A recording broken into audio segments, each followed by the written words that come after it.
निफाड येथील हंगामातील निष्काळवर तापमान हुडहुडी वाढली. निफाड तालुक्यात आज सकाळी तापमानातील पारा घसरला आहे. वाढत्या थंडीने नागरिकांना हुडहुडी भरली आहे. परिसरात अनेक ठिकाणी शेकोट्या पेटलेले दिसून येत आहे.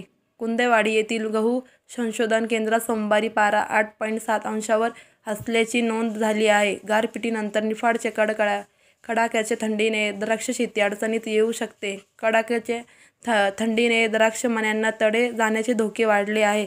त्यामुळे द्राक्ष बागायतदारांना मोठ्या चिंतेत आहेत.